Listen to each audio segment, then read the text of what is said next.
Je m'en vais vous poser une question. Qui sont ceux qui veulent réussir leur vie ici? Non, on ne sait jamais. Hein. Il y a des gens, leur devise dans la vie, c'est « Ah-oh, que sera, sera. Ce qui va arriver, va arriver. » Si tu es dans le cas là, alors tu n'es pas le bienvenu ici. Ceux qui veulent vraiment réussir leur vie, levez la main. Il y en a même qui doivent lever aussi le pied. Parce que tout en vous veut réussir. Tu vas lever aussi ta tête. Ok. Alors, on part déjà sur une bonne base. Maintenant, deuxième question. Qui sont ceux qui sont en train de se préparer pour échouer ici?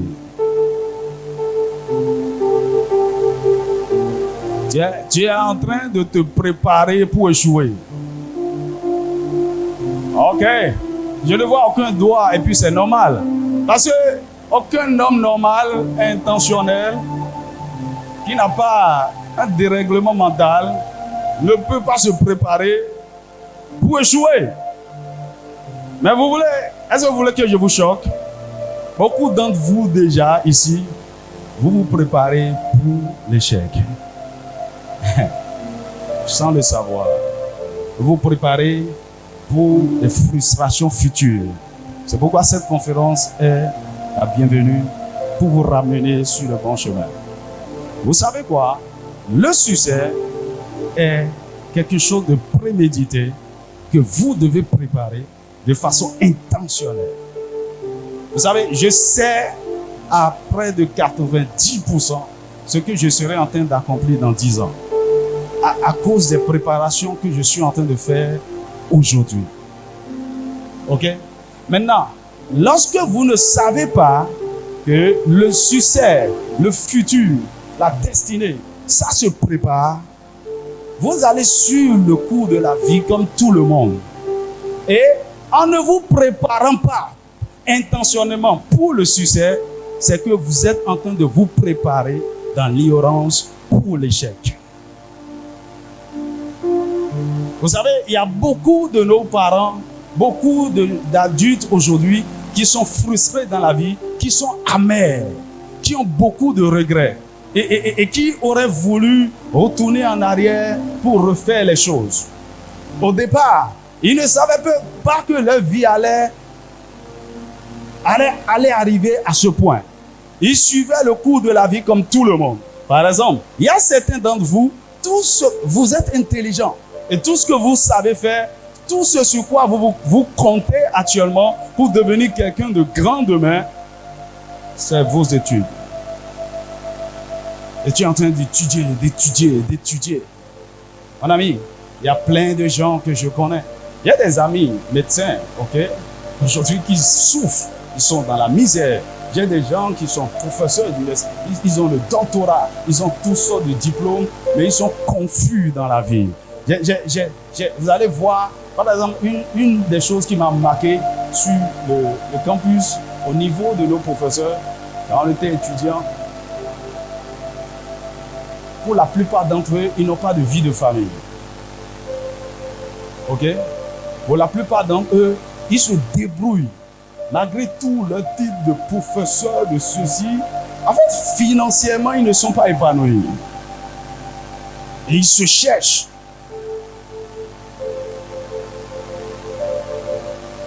Je me rappelle, on était en deuxième année. Et notre professeur d'anatomie, il faisait cours d'anatomie. Et vous savez, l'anatomie, c'est bizarre. Il dessinait des choses au tableau. Le gars, il est trop fort. Il dessine, il parle seulement. Il parle. Et puis, la façon dont il fait le cours, vous êtes obligé de vous associer à deux. Quelqu'un est en train de faire les dessins, un autre est en train de... Parce qu'il ne vient pas avec de notes. Il connaît. Il parle. Je ne sais plus ce qu'il dessinait. Et il parlait. Et tout à coup, il s'est arrêté. Et il s'est tourné vers toute la classe. Il dit, écoutez-moi, chers étudiants. Ne faites pas que étudier. N'étudiez pas seulement. Il a répété ça, répété ça. Et il n'a plus rien dit. Et il a continué son cours. Je suis sûr que j'étais la seule personne à comprendre ce qu'il disait. Dis à ton voisin, il ne faut pas seulement étudier.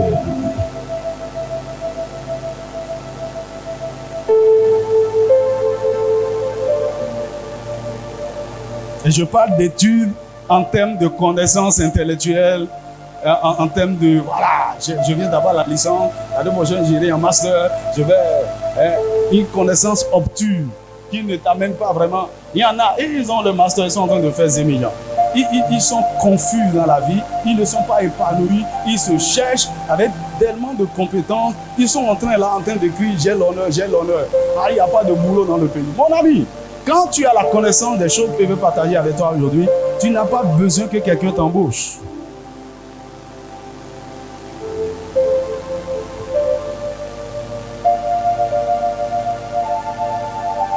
Le succès se prépare. Une vie réussie se prépare. Et on le fait intentionnellement. Et plus tôt vous commencez, mieux c'est. Pourquoi je suis heureux de parler aux jeunes?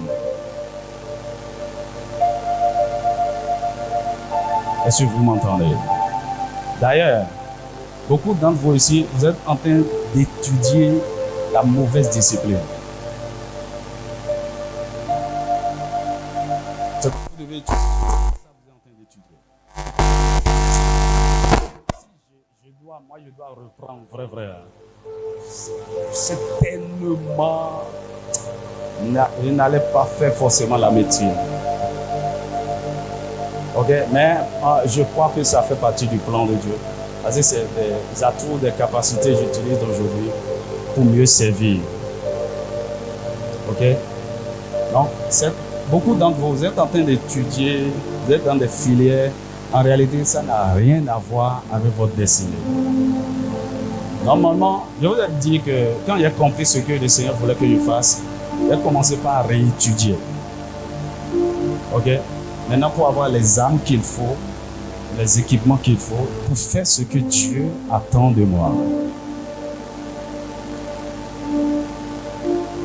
Est-ce que quelqu'un me suit? Donc, lorsque vous n'êtes pas en train de faire ce qu'il faut faire pour avoir demain une vie réussie, vous êtes en train de vous préparer sans le savoir à une vie d'échec, de frustration et de douleur. Et parce que tu es venu entendre ma voix dans cette salle, ton histoire sera différente. Tu ne vas pas échouer. Tu n'auras pas de regrets. Alors, je m'en vais vous poser une question. Et on va donner le micro à quelques personnes. Vous allez répondre, on va voir avant qu'on le poursuive. Selon vous, c'est quoi une vie réussie?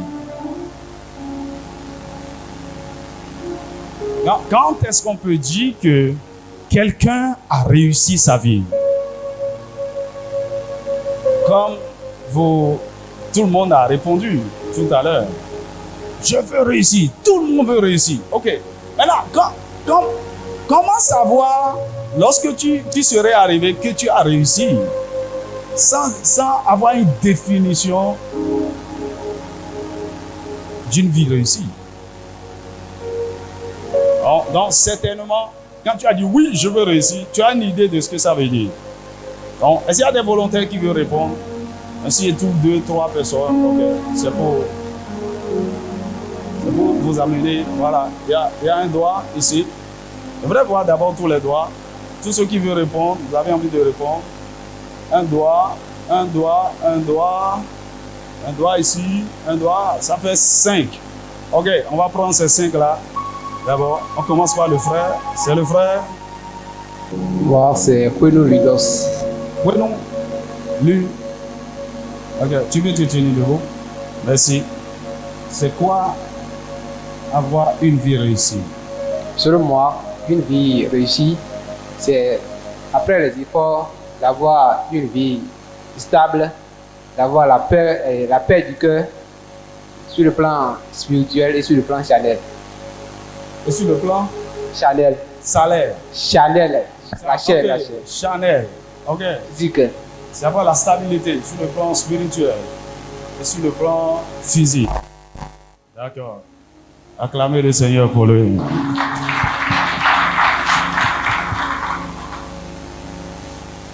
Avoir une vie réussie, c'est avoir une vie qui honore Dieu, une vie remplie de sagesse, de joie, Qui honore Dieu, rempli de sagesse, de joie, de paix.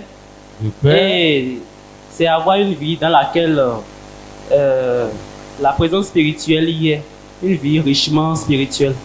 Une vie richement spirituelle. La paix remplie de Dieu. Intéressant. Selon moi, avoir une vie réussie, c'est d'atteindre ses objectifs. C'est-à-dire avoir la paix du cœur, spirituellement et dans la vie courante. Sois prêt à assumer tout ce qui se présentera devant toi avec une stabilité. Une stabilité. Poursuivre ses objectifs. La paix du cœur. Intéressant. Ici, c'est Meoubé Saliel. Alors, pour moi, une vie réussie, quand nous observons chaque personne est faite comme si le Créateur avait déposé une solution, des potentiels, un talent, des compétences en la personne qui seront une solution à un problème. Donc pour moi, une vie réussie, c'est une vie qui exprime pleinement le potentiel qui est en lui pour se mettre au service de ses contemporains et au service de Dieu. Je suis James Saizonou. Alors, pour moi, une vie réussie, c'est une vie menée conformément au plan de Dieu. C'est une vie accomplie. Lorsque vous êtes dans le plan parfait de Dieu pour vous, donc cela voudra dire que vous réussissez votre vie. Amen. Amen. Acclamez le Seigneur. C'est une vie vécue conformément au plan de Dieu. Alors, tous ceux qui ont été venus ont dit des choses très intéressantes. Non, il avait levé la main. Ok, on prend cette dernière intervention. Oui. Ici, c'est Chandier-Pont Abel. Et réussite, c'est de suivre ses rêves et non l'éducation. Car l'éducation n'est pas la chose la plus cruciale du monde. Suivre ses rêves et non l'éducation. Mais il faut étudier. Il faut être éduqué. Une bonne éducation. Ok, on n'ira pas plus loin. Je suis déjà content de toutes les réponses que j'ai. Mais on va essayer de... Je vais vous donner quelques définitions qui résument tout ce qui a été dit. Ok? Si vous voulez, vous pouvez noter. Alors, cette définition, c'est inspiré de la Bible. Moi, je crois que c'est le plus grand guide que Dieu a donné à l'homme.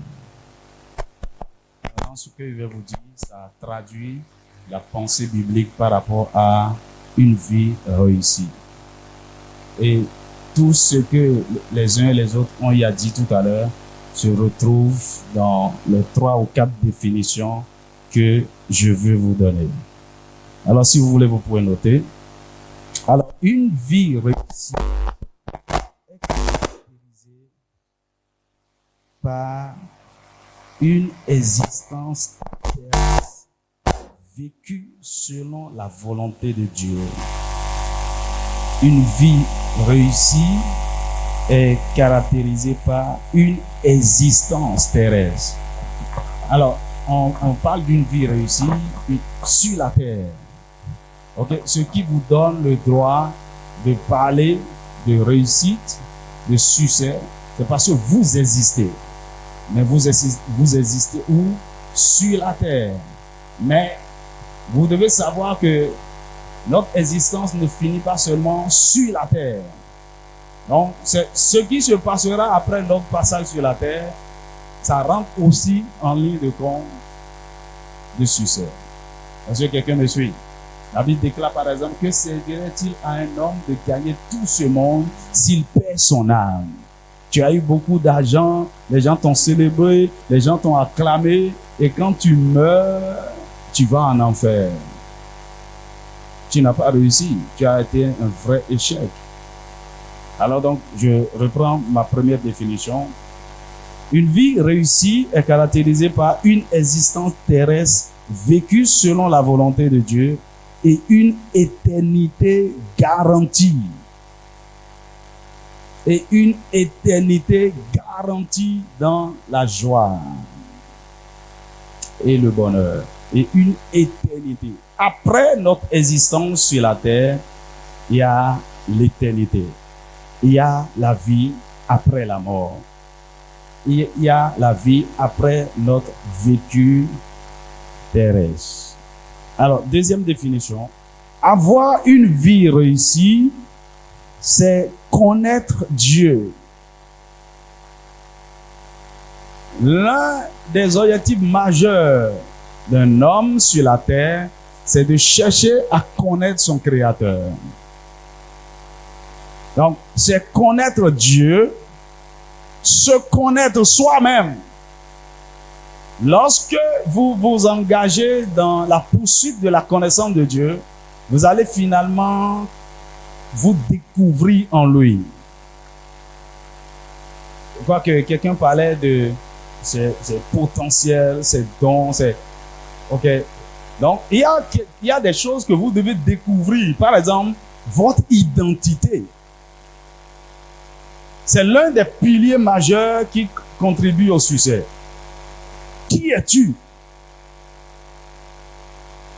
Et ce que tu es dépend de d'où tu viens. Quelle est ta source? Mais il ne s'agit pas seulement de connaître son identité, il faut connaître ce que tu as. Quelles sont les valeurs que tu transportes? Quels sont les potentiels, les capacités? Ce que tu peux faire? Qu'est-ce que toi tu peux apporter à l'humanité? Qu'est-ce que tu peux apporter au Bénin? Quelle solution, quel problème tu peux régler pour nous? Je peux vous garantir, avant toute éducation, il y a déjà en vous ce que vous avez apporté comme bénédiction pour votre génération. Et il faut découvrir. Il faut découvrir aussi le plan de Dieu pour votre vie. En vous créant et en vous accordant ces dons, ces valeurs, ces capacités, ces aptitudes, c'est pour faire quoi? Vous devez savoir que vous pouvez réussir dans beaucoup de choses. Vous élevez selon les échelles de la vie, les gens vont vous acclamer. Mais aussi longtemps que ce n'est pas dans le plan de Dieu, Dieu vous met LN2 1. Égale combien?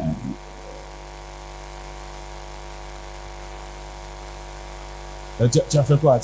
Beaucoup de gens sont surpris. Il a réalisé des choses, il a cherché l'argent, il a accompli ceci, c'est lui qui a créé telle entreprise, c'est lui qui a... C'est un joueur, c'est un athlète, c'est vrai. Il est en train d'utiliser les dons que Dieu lui a donnés, OK, pour réussir selon le monde, pour avoir un nom, pour avoir de la renommée, pour avoir de la célébrité, de la fortune. Mais il n'est pas en train d'utiliser ça pour Dieu. Est-ce que vous savez quelle est la véritable passion de... Comment il s'appelle? Michael Jackson.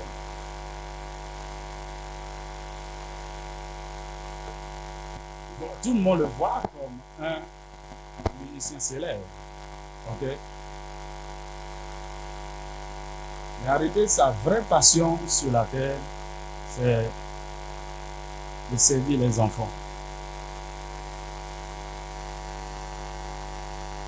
Pourquoi vous allez voir qu'il a créé un parc géant après. Et là, il a mis toute sa fortune. Il a mené les enfants. Sa passion réelle est de prendre soin des enfants. Puisque lui-même d'ailleurs a eu une enfance difficile. Là, il n'a pas eu une enfance. On l'a mis sur la scène de la gloire très tôt. Et c'est un homme traumatisé qui avait besoin de guérison. Et donc, cette souffrance-là l'a mené à s'intéresser aux enfants. C'est vrai que ça a dégénéré, les gens ont appris de toutes sortes de choses qui ne sont pas vraies. Okay? Il a eu un grand succès. Mais en réalité, devant Dieu, est-ce qu'il a réussi? Pas vraiment. Donc, je peux accomplir beaucoup de choses aussi longtemps que je ne suis pas dans le plan parfait de Dieu. Donc, je dois découvrir quel est le plan de Dieu, quel est pour moi, quel est le but ou la destinée que je suis censé accomplir sur la terre. Donc, je reprends ma deuxième définition. Avoir une vie réussie, c'est connaître Dieu, se découvrir et accomplir pleinement sa destinée ou le plan ou encore le but de Dieu pour sa génération. Troisième définition. Réussir sa vie, c'est être une satisfaction pour le ciel et une source de bénédiction pour la terre. C'est être une satisfaction pour le ciel et une source de bénédiction pour la terre. Mon ami, nous venons du ciel. Dieu nous a téléchargés, téléportés sur la terre pour un but. Maintenant, pendant que nous sommes là, nous devons réjouir le ciel parce que nous sommes en train de faire la volonté de Dieu. Et les hommes, notre génération, doit se réjouir parce que nous avons été une source de bénédiction. Arrête.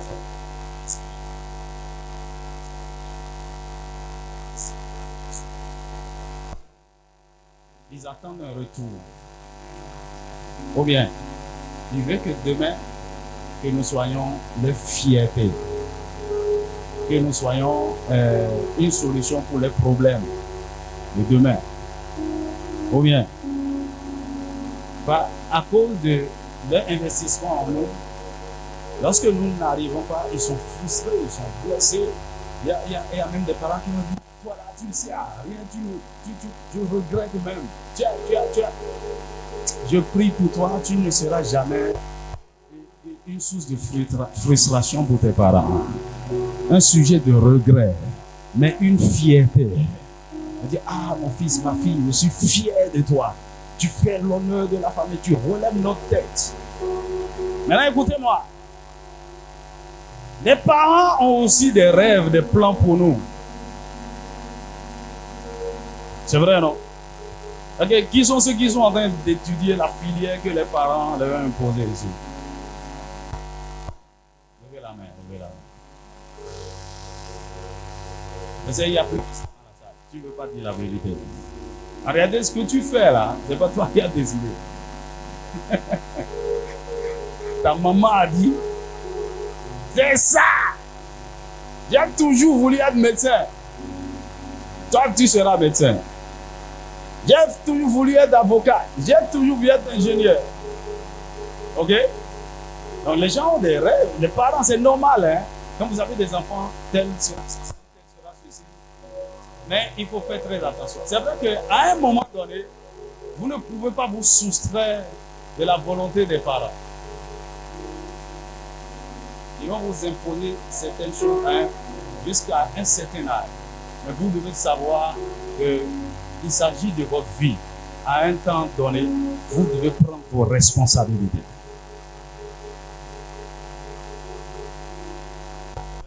Aux États-Unis, son père était un grand homme d'affaires. Il lui a dit, toi, tu vas faire la médecine. Il y a tout ce qu'il faut. Quand tu vas finir, il va te construire une grande clinique. Viens m'occuper, j'ai l'argent. Alors l'enfant a fait effectivement la médecine. Et quand il a fini, son père lui a construit une grande clinique renommée mondiale. Et il faisait des exploits. Et il faisait aussi de la philanthropie, des œuvres sociales dans sa clinique. Il était une bénédiction pour la ville.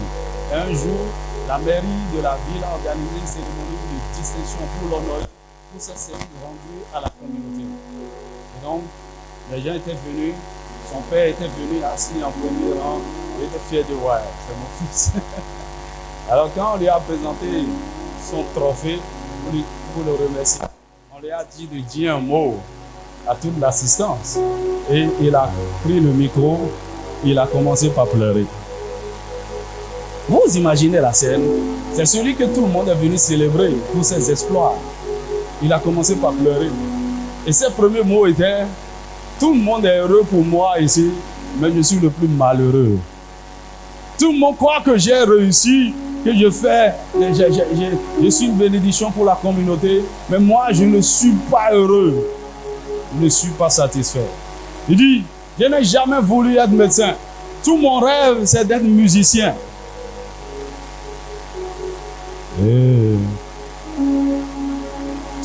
Je sens la musique en moi, je sens la mélodie. J'étais un grand compositeur, un grand producteur. Mon père a étouffé ce rêve. Il voulait que je sois médecin. Maintenant, j'ai fini de réaliser ces rêves. À partir d'aujourd'hui, dès qu'on va quitter cette cérémonie, je vais embrasser mes propres rêves. Et tout le monde a baissé la tête et dit: mais on est où là? Et voilà, que le Seigneur te donne la grâce de déterminer très tôt ce que tu es appelé réellement à faire sur la terre. C'est ça qui constitue le vrai succès. Il ne faut pas suivre tout le monde. Vous savez, nous sommes dans un monde de compétition et on veut... Parce que le succès, c'est quoi? Ça se résume à quoi? Selon l'échelle mondiale. Avoir l'argent. C'est ça, non? Avoir beaucoup de followers. Être influenceur. S'habiller d'une certaine manière. Avoir des voitures. Tu vois, surtout les réseaux sociaux nous créent tellement de problèmes aujourd'hui. Tu vois, quelqu'un reste là et dit: moi, mais je vais chercher une caméra, je vais commencer par faire comédie. Ah, il n'est pas comédien. Il cherche un raccourci, ok, pour répondre aux standards de la société. Parce que tu as vu tel ami en train de réussir dans tel domaine. Tu dis: non, moi, mais je crois que je peux faire ça. Or, parfois, dans le chemin que Dieu a tracé pour toi, c'est peut-être un chemin qui prend du temps avant d'émerger. Et tu es frustré, tu abandonnes. C'est pourquoi vous allez voir, il y a beaucoup de gens, ils font un peu ici, ils abandonnent, il va faire ici, il va faire ici. Je connais des étudiants comme ça. Ils ont fait au moins 4-5 facultés sur le campus. Il vient, il fait le droit. Après, il laisse, il va faire la géographie. Après, il laisse, il va faire quoi? Sciences co. Après, il finit. Il se cherche. Et même en faisant ça, il perd beaucoup de temps. Donc, l'une des choses importantes dans l'accomplissement de sa vie, c'est de savoir ce que Dieu attend de vous. Être une satisfaction pour le ciel et une bénédiction pour la terre. La dernière définition, c'est quoi? C'est prospérer à tous égards. Réussir sa vie, c'est prospérer à tous égards. Ça, c'est selon un texte biblique. 3 Jean 1, 3 Jean 2. Il dit: bien-aimé, je souhaite que tu prospères à tous égards, comme prospère l'état de ton âme. Alors, le mot prospérer qui est utilisé là, c'est un mot grec qui veut dire avoir un bon progrès, faire un bon voyage. Donc, progresser, faire un bon voyage, mais dans plusieurs domaines à la fois. Donc, prospérer à tous égards, ça veut dire quoi? Prospérer spirituellement, prospérer mentalement, prospérer émotionnellement, prospérer physiquement, prospérer relationnellement, prospérer maritalement, prospérer professionnellement, prospérer financièrement. Donc, lorsqu'on parle de succès, vous devez avoir un équilibre dans tous ces domaines-là. Sur le plan spirituel, sur le plan mental, sur le plan émotionnel, sur le plan marital ou conjugal, sur le plan matériel et financier, vous devez être équilibré. Est-ce que quelqu'un me suit? Si tu crois que tout ce qu'il faut dans la vie pour être heureux, c'est avoir l'argent, tu te trompes. Il y a beaucoup de gens qui sont très malheureux avec beaucoup d'argent. Et tu les regardes, tu dis, si seulement il peut me donner un peu de sa fortune. Ah! Il a l'argent, il souffre.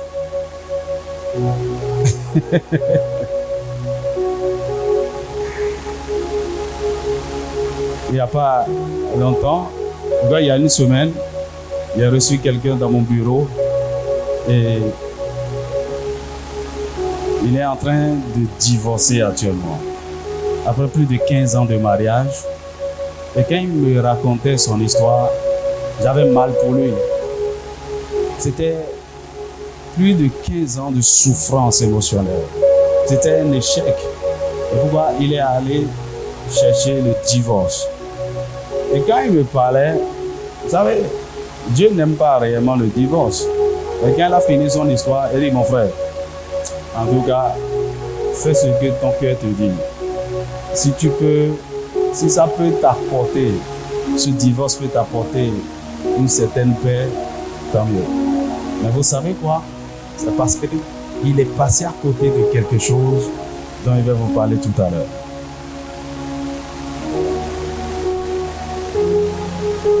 Ok. Qui sont ceux qui ont des copines ici?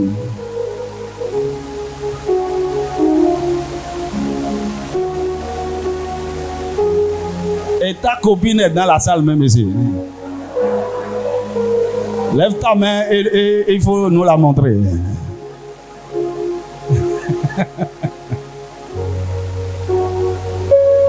Écoutez, il y a quelque chose que je dis aux gens.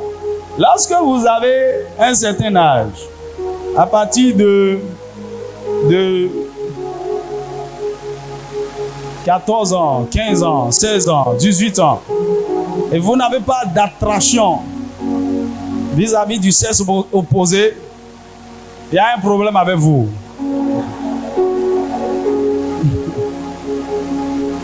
Ok. Alors, qui sont ceux qui n'ont aucune attraction vers le sexe opposé ici? Levez la main, on va voir.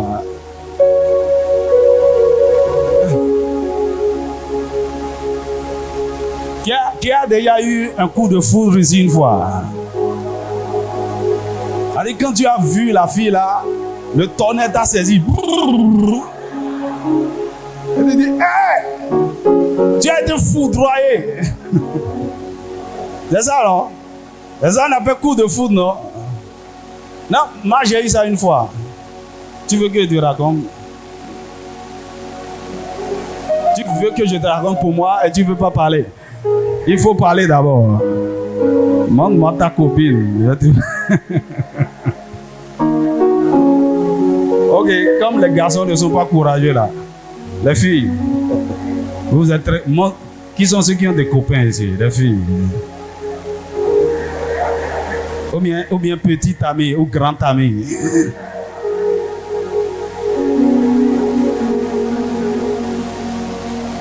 Ah. Il n'y en a pas. Un seul doigt derrière. Ok. Donc, c'est Dieu qui nous a créés comme ça. Lorsque nous avons un certain âge, on commence par avoir de l'attraction. Il y a des réactions physiologiques, biologiques, qui commencent par, chez les femmes, la création de certaines hormones. Le cœur commence par être transformé. On commence par avoir de l'attraction. Ça, c'est normal. Ok? Et si cela ne se produit pas à votre niveau, vous avez besoin de prière, de délivrance. Mais si ça se produit et vous n'arrivez pas à vous contrôler, et vous courez comme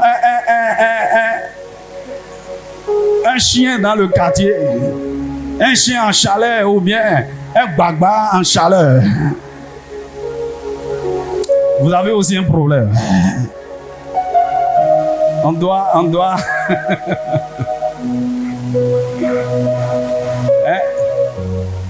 ce n'est pas parce que vous avez envie que vous devez aller vous satisfaire. Tirez sur tout ce qui bouge.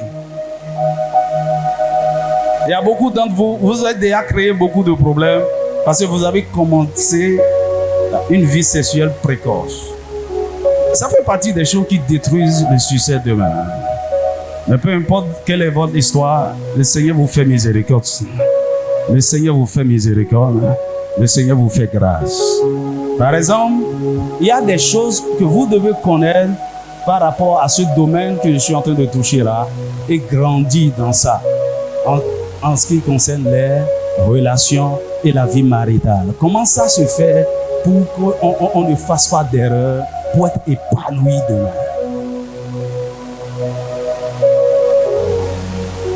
Vous savez, moi, Dieu m'a façonné de façon spéciale. J'aime lire. Et quand j'ai reçu le Seigneur en cadre de 3e, j'étais avec un grand frère qui voulait se marier. Et il avait une bibliothèque dans son salon. Et il avait acheté plein de livres sur le mariage.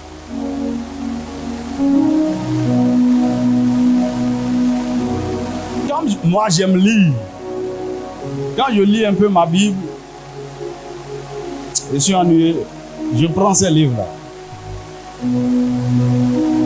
Et donc, avant, en classe de 3e jusqu'en seconde, j'avais lu beaucoup de livres sur le mariage. Beaucoup de livres. J'avais une connaissance, même avant que je n'aie le bac, je conseillais des couples mariés. J'avais une certaine connaissance par rapport au sujet. Ce que beaucoup de gens ne connaissent pas aujourd'hui. Vous savez, il y a des gens, il veut se marier, il s'est déjà marié, mais il ne sait pas ce que c'est que le mariage. Il croit que c'est je t'aime moi non plus. Il croit que c'est faire des enfants.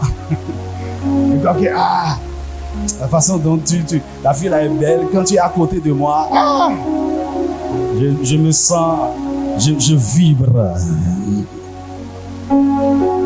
La façon dont elle me regarde, non. Il y a des choses plus profondes que vous devez savoir par rapport à ce domaine.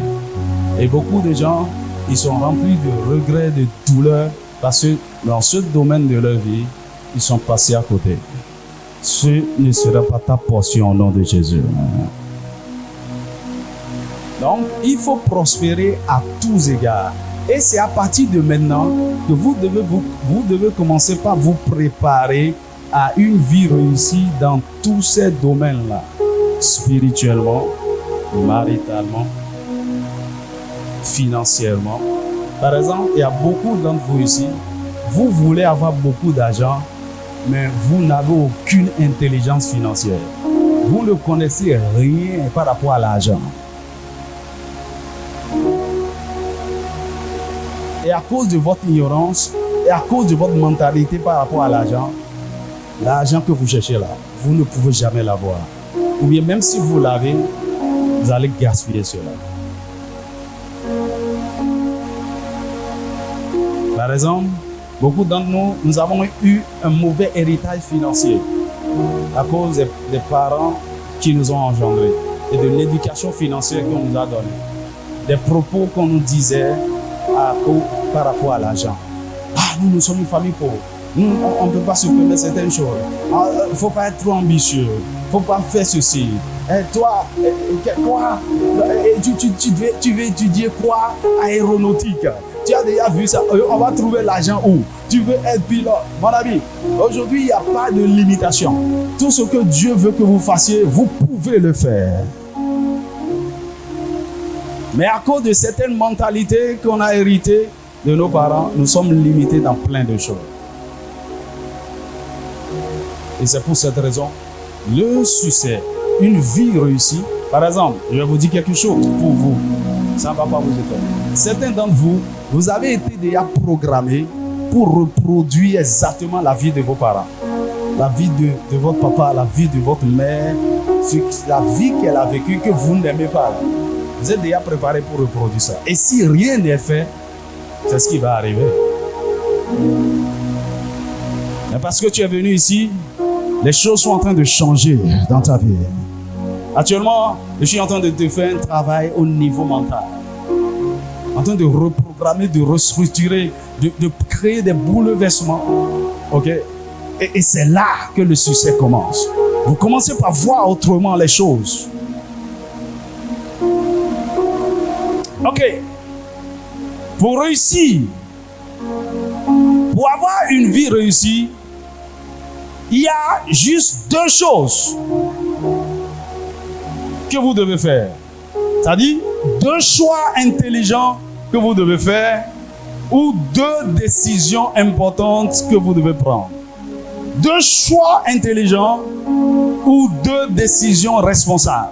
Et lorsque vous les prenez, je vous garantis, vous aurez un succès. Vous aurez une vie réussie. Alors, je suis en train de vous résumer en 2 points, en ces 2 points-là, tout ce que j'ai appris par rapport à une vie réussie pendant toutes ces années. Mais avant de vous présenter ces 2 choses, nous allons lire un texte. Je vous parle depuis là. On va lire un texte dans la Bible, dans Deutéronome chapitre 30. Est-ce qu'on est ensemble? Deutéronome chapitre 30, versets 19 et 20.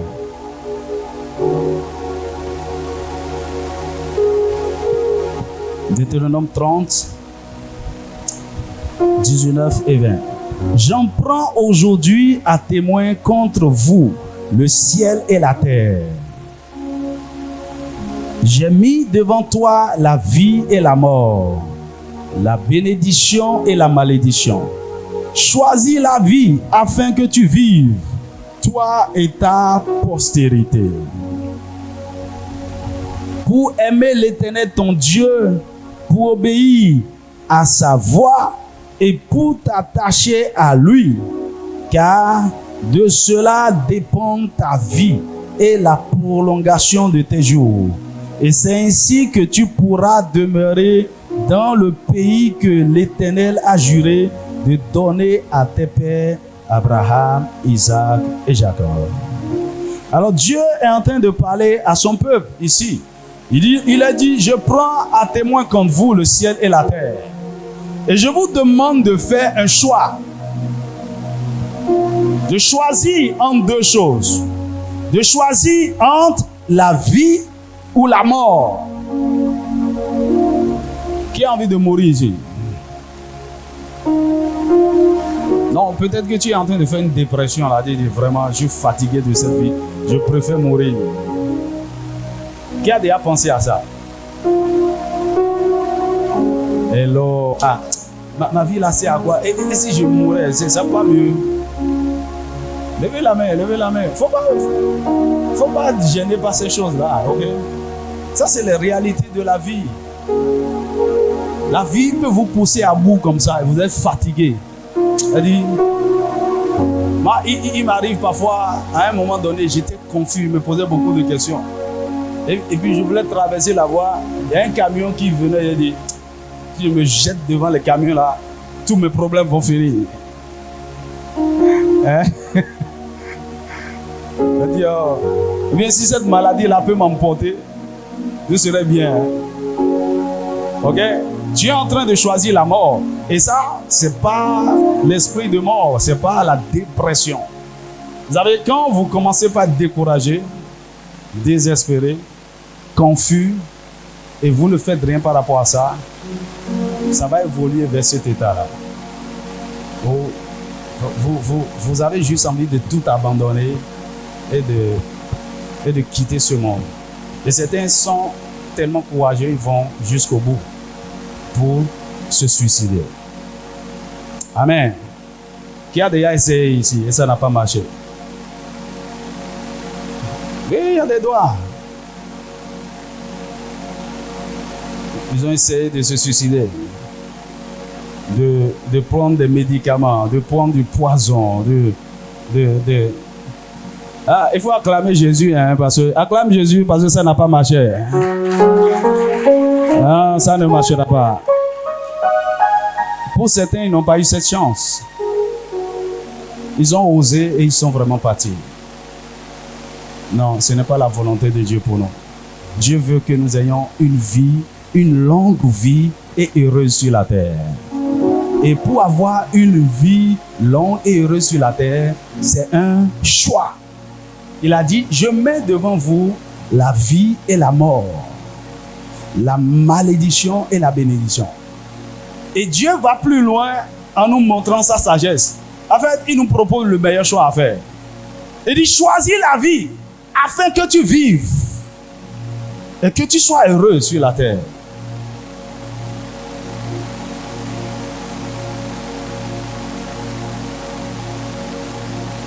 Donc, pour avoir une vie réussie, première des choses, ou bien le premier choix à faire, c'est de choisir la vie.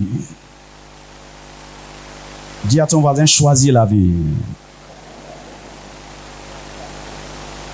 Dis avec moi, moi je vivrai. Je ne mourrai point. J'accomplirai mes jours. J'accomplirai ma destinée. Ma vie sera une bénédiction pour ma famille, pour ma nation et pour ma génération. C'est un choix. Avoir une vie réussie, c'est choisir la vie, premièrement. Deuxième choix, ou deuxième décision pour réussir sa vie, c'est de bâtir les fondations pour une vie réussie. Bâtir les fondations pour une vie réussie. Alors, je vais vous parler en quelques minutes de ces deux choix-là et nous allons finir. Et je vais vous laisser poser des questions. Qu'est-ce que ça veut dire choisir la vie? Choisir la vie ne veut pas littéralement dire, ouais, moi je veux vivre. J'ai déjà décidé de marquer mon existence sur la terre. Mon ami, il y a une différence entre exister et vivre. Beaucoup de gens existent sur la terre, mais inutiles.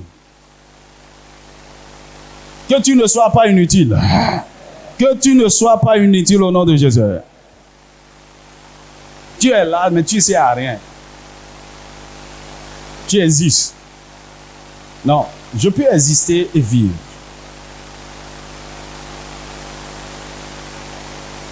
Donc, choisir la vie, c'est plus que exister sur la terre pendant 90 ans, 120 ans.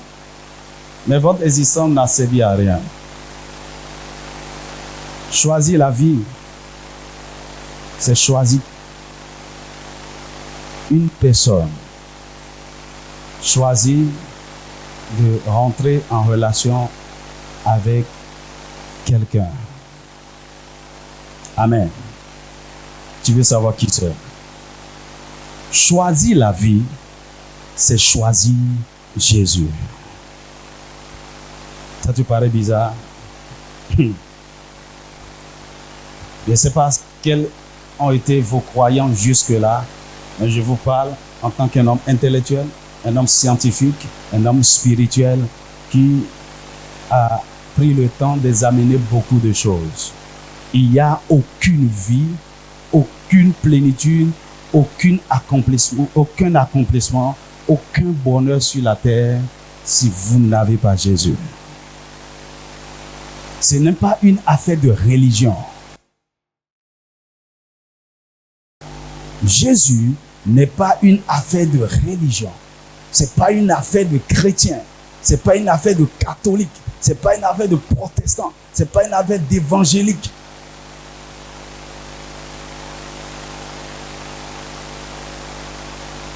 Dans la semaine, j'ai reçu le fils d'un imam qui est en train de se préparer pour devenir pasteur. Et on le préparait pour prendre la relève de son père en tant qu'imam. Et quand Jésus a commencé par le visiter, pas des visions, pas des songes, et il dit, il est là, la personne vient à l'étable, réveille-toi, il lui a donné la Bible et commencé par lui apprendre la Bible. Donc rencontrer Jésus, ce n'est pas une affaire de moi je suis musulman, non. Si vous voulez avoir une vraie vie sur la terre, vous devez rencontrer celui qui est la vie. La vie. En fait, vous existez parce que vous avez une vie qui vous anime. Il y a une vie dans les végétaux, il y a une vie dans les animaux, il y a une vie dans l'homme qui fait que nous sommes en train de bouger. Il y a une vie dans tout être vivant. Et celui qui représente la vie derrière toutes les vies, c'est une seule personne, c'est Jésus. Enlève Jésus de toute la création, tout meurt. Il est celui qui soutient même les montagnes, qui soutient les mers. Il est la vie, il est le mouvement dans tout ce qui se passe dans l'humanité. Il est la vie qui donne l'éclat au soleil. Il est la vie qui fait briller la lune. Il est la vie derrière la beauté de cette fleur que tu examines. Il est la vie qui fait en cascade. Il soutient toutes choses. Il a créé toutes choses et il soutient. C'est pourquoi il a déclaré dans Jean chapitre 14, verset 6. Il dit, je suis. Aucun homme, aucun prophète n'a fait cette déclaration audacieuse. Je suis le chemin, pas l'un des chemins, le seul chemin. Je suis la vérité absolue. Et mieux, je suis la vie. Autrement dit, celui qui ne m'a pas est mort. Celui qui veut vivre doit m'avoir. Il est la vie véritable. Tous ceux qui vivent sur la terre sans Jésus sont morts. La Bible déclare dans Éphésiens chapitre 2, il dit, lorsque nous étions pécheurs dans le monde, nous étions morts dans nos offenses. Mais quand Christ est venu, celui qui est la vie, il nous a redonné vie. Donc, la vraie vie commence lorsque Jésus entre dans votre existence. Je peux parler. La Bible déclare dans 1 Jean 5, il dit, celui qui a le Fils, c'est celui qui a la vie. Celui qui n'a pas le Fils n'a pas la vie. Qui est le Fils? C'est Jésus. Écoutez, il peut y avoir 1000 religions, 1000 croyances, 1000 doctrines de par le monde, mais à la fin de toutes choses, tout le monde viendra se prosterner et prêter allégeance à l'agneau de Dieu, Jésus-Christ, le roi des rois. En réalité, il est ce que tous les gens sont en train de chercher dans le monde. Vous allez entendre des choses bizarres sur les réseaux sociaux aujourd'hui. On prie beaucoup en Afrique. Il y a beaucoup d'églises, mais on n'est pas développé. Mon ami, c'est quoi vous appelez développement? La technologie, les grandes cités bâties sans Jésus, ça ne veut rien dire. Tout ce que vous bâtissez sans la vie véritable finira par s'écrouler. Ça ne vous apportera pas le bonheur. Quelle est cette vie réussie dont vous parlez? Et quand les gens sont en train de promouvoir l'homosexualité, l'avortement et toutes sortes de choses qu'ils essaient de vouloir introduire en Afrique. C'est ça le succès des malades mentaux. Comment je ne sais pas si vous avez entendu comment on veut commencer par introduire l'homosexualité ou l'éducation sexuelle dans notre éducation. Est-ce que c'est notre problème? C'est vrai, on a besoin d'éducation sexuelle. Mais c'est les gens que nous prenons comme modèle de succès qui veulent nous corrompre. La vraie vie, le vrai succès commence par Jésus. Ça se résume en lui. Je te parle d'abord par révélation biblique et par expérience. Je l'ai rencontré et je sais ce qu'il a fait dans ma vie, comment il m'a bouleversé, comment il a redonné un sens à ma vie, comment il m'a appris, ce que c'est que réussir sa vie. Mon ami, choisir Jésus, c'est choisir la vie. Choisir Jésus, c'est renoncer à la mort. Parce que le texte que nous avons lu nous donne le choix entre la vie et la mort. Donc quand je choisis la vie, je suis en train de renoncer à la mort. Quand je choisis la vie, je suis aussi en train de renoncer à la malédiction. Et quand je choisis la vie, j'embrasse la bénédiction. Les 4 thèmes là sont utilisés dans le texte. Vous avez fait attention? Il dit, je mets devant toi la vie et la mort. Je mets devant toi la bénédiction et la malédiction. Mais quand Dieu veut nous faire le choix, il dit juste, choisis la vie et tu vivras. Alors, il n'a pas parlé de bénédiction. Pourquoi? Parce que celui qui choisit la vie a choisi systématiquement la bénédiction. Donc, celui qui choisit la vie a rejeté, a renoncé à la mort et à la malédiction. Or, les 2 choses essentielles qui amènent les gens à l'échec dans ce monde ici-bas, c'est la mort et la malédiction. Et lorsque vous avez Jésus, là, vous recevez la vie et la bénédiction. Et c'est ça qui garantit tout succès. Vous savez, un homme béni, c'est un homme conditionné pour réussir. Un homme envoûté pour réussir. Vous croyez aux malédictions? On dit, notre famille là, tout le monde est maudit. Personne ne lève la tête. Tout le monde est pauvre. Personne ne se marie. Les femmes font les enfants ici et là sans se stabiliser. Et finalement, elles reviennent à la maison. Mon ami, il y a une malédiction qui contraint les gens à vivre une certaine vie, même s'ils ne veulent pas. Mais écoute-moi, vous pouvez rentrer sous la bénédiction divine qui vous contraint, même si vous ne voulez pas, à vivre une vie agréable. Et cette bénédiction se trouve dans le Fils de Dieu, se trouve en Jésus. Oh, acclame Jésus.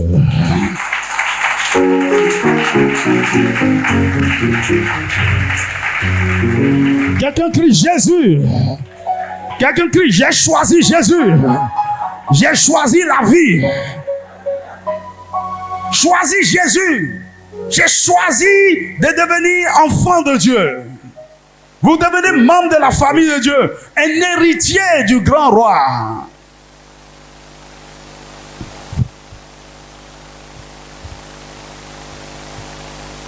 Choisis la vie.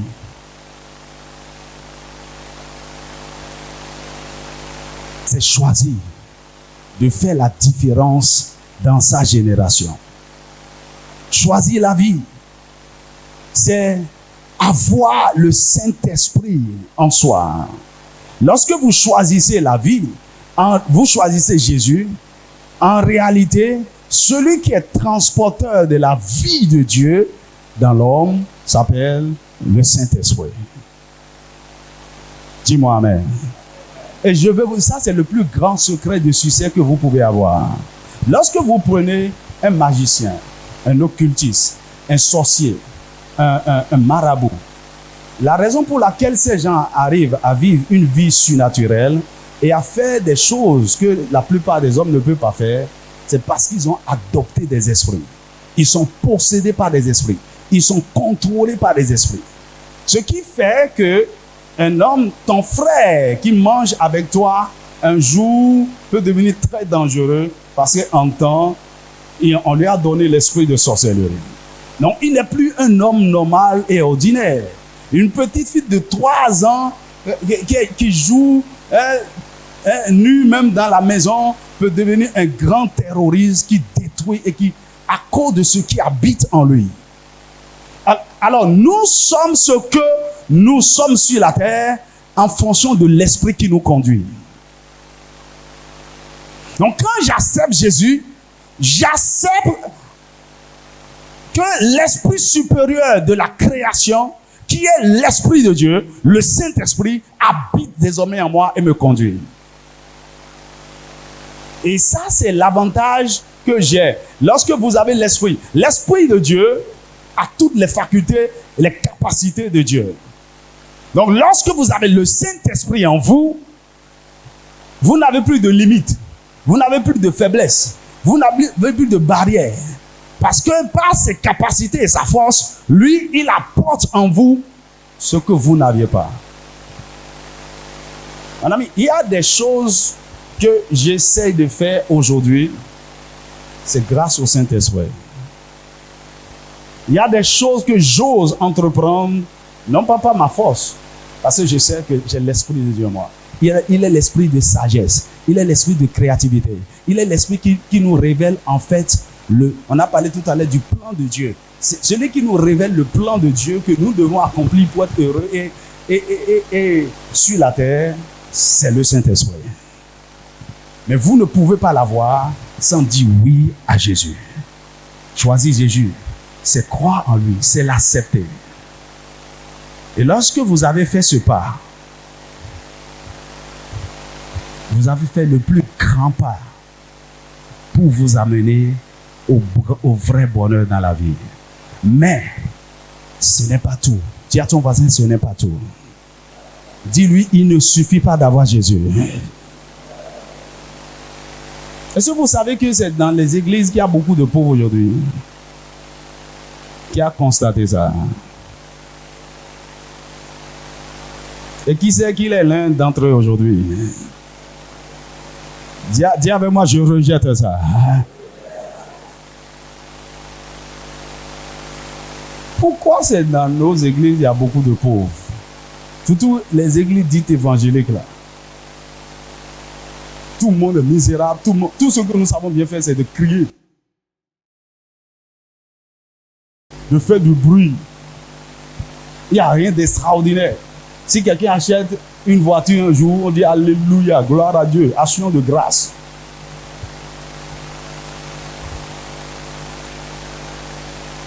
Et nous avons accepté une vie de médiocrité. Tout le monde est médiocre, tout le monde est dans l'à peu près.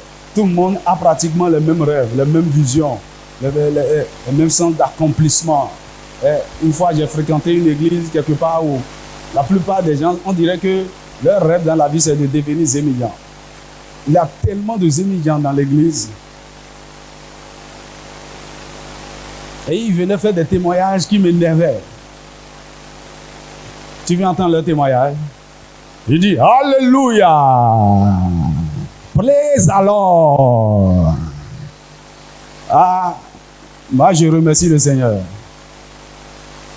J'avais sous-traité la moto de quelqu'un. Et j'ai conduit ça pendant 3 ans. Et maintenant, je suis le propriétaire de la moto.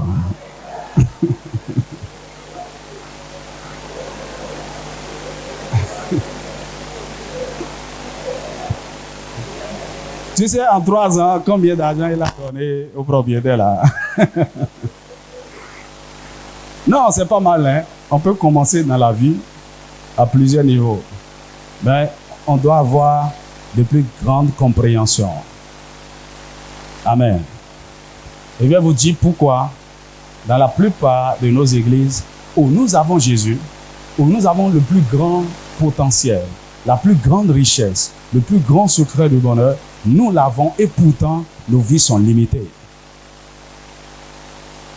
La première des choses, c'est à cause de la mentalité qu'on nous a communiqué par rapport à accepter Jésus. Les gens croient que accepter Jésus, c'est juste pour aller au ciel. C'est pour éviter l'enfer. C'est pour avoir nos péchés pardonnés. Et après avoir souffert ici, au moins, tu n'iras pas en enfer. Hello. Et donc, on va te consoler et dire, mon frère, Quand tu seras au ciel, nous serons consolés. On n'a pas de château sur la terre, mais Jésus nous construit des châteaux là-bas. Dans le ciel, les rues sont pavées d'or. Il n'y a pas d'électricité là-bas. Jésus est la lumière de la cité. Il n'y aura pas de délestage, ne t'en fais pas. Même si on dort dans le chaud, dans la chaleur, le ciel. On met tout au ciel, au ciel, au ciel. On dit, bon, même si mon existence sur la terre est médiocre, cela ne sert à rien. Ça ne sert à rien de chercher les choses de ce monde. C'est la vanité. Ok? C'est un mauvais évangile. En réalité, nous avons reçu Jésus pour amener la réalité du ciel sur la terre, pour vivre le ciel sur la terre, pour exercer la domination sur la terre, pour montrer aux gens du monde qui n'ont pas Jésus à quoi le ciel ressemble. Amen.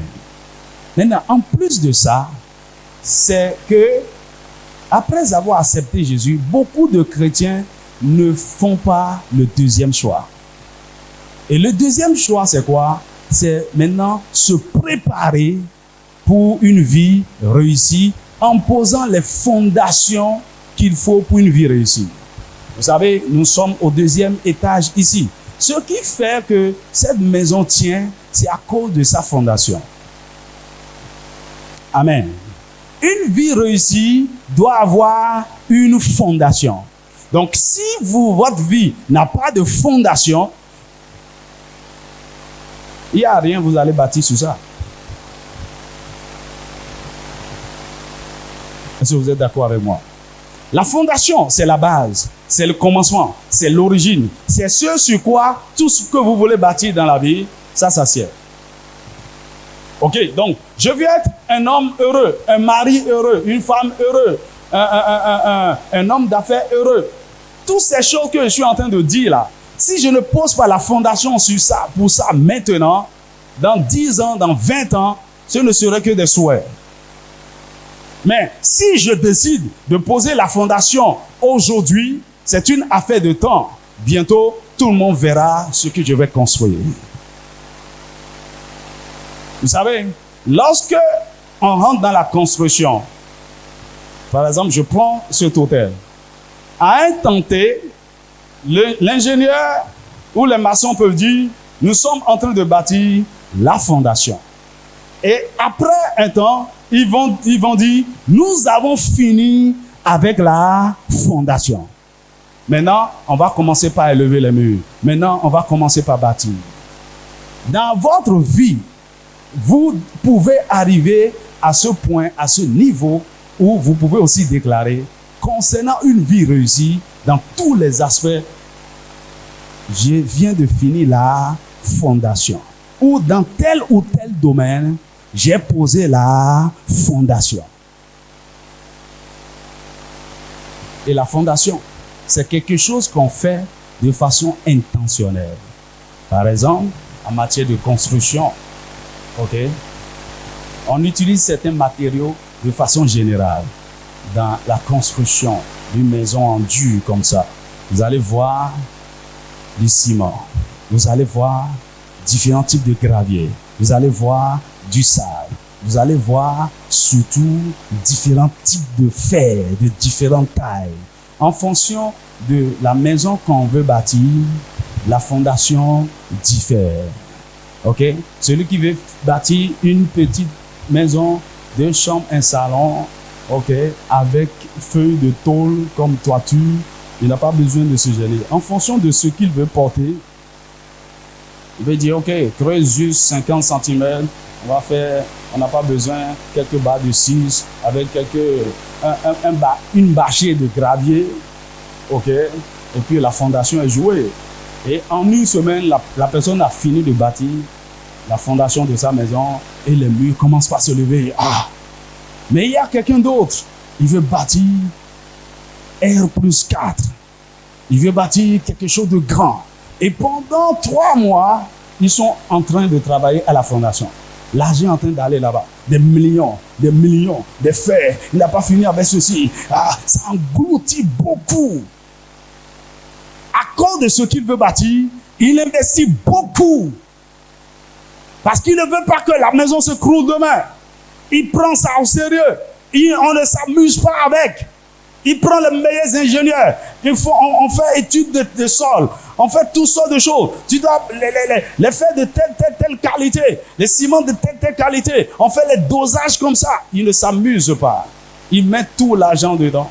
Mais quand il aura fini, il va bâtir quelque chose d'extraordinaire, de majestueux.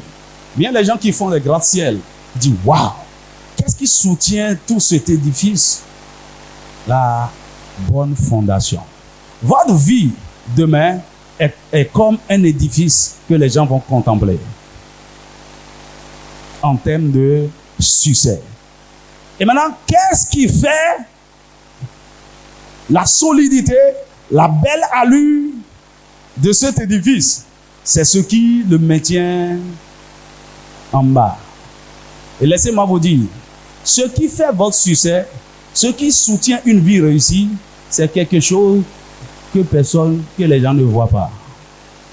Généralement, quand on finit la fondation dans une maison, on ne voit pas la fondation. Quand tu es entré dans l'hôtel là, tu as vu la fondation. Mais c'est là où se trouve toute la force de ce bâtiment. Donc, pendant que vous voulez bâtir la fondation d'une vie réussie, c'est un travail souterrain qui prend du temps, qui coûte cher, qui demande beaucoup de sacrifices. Et c'est ça que beaucoup de gens n'ont pas, ils ne sont pas prêts à payer ce prix. Et donc, on veut bâcler les choses, on veut aller vite, et conséquence, à la fin, tout s'écroule. Pourquoi beaucoup de nos parents, beaucoup de nos aînés sont frustrés et amers aujourd'hui? Ils n'ont jamais pris le temps de bâtir une bonne fondation pour leur vie. Et pour finir, je veux te dire, dans la vie, pour réussir, il y a cinq fondations fondamentales que vous devez bâtir. Et je vous prie de noter ça. Il y a 5 fondations fondamentales que vous devez bâtir. Et parfois, j'éclate ça en 8. Mais on va parler de 5 parce que je vais combiner ces termes. La première fondation que vous devez bâtir, qui est la locomotive qui draine tout le reste, c'est la fondation spirituelle et mentale. La fondation spirituelle et mentale. Et ça commence par Jésus.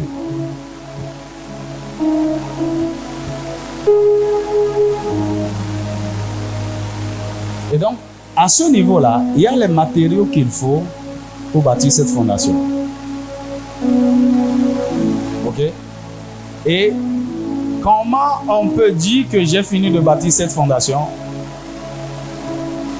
C'est en ressemblant à Jésus. Deuxième fondation, c'est la fondation relationnelle. Réussir dans la vie est une affaire de relation.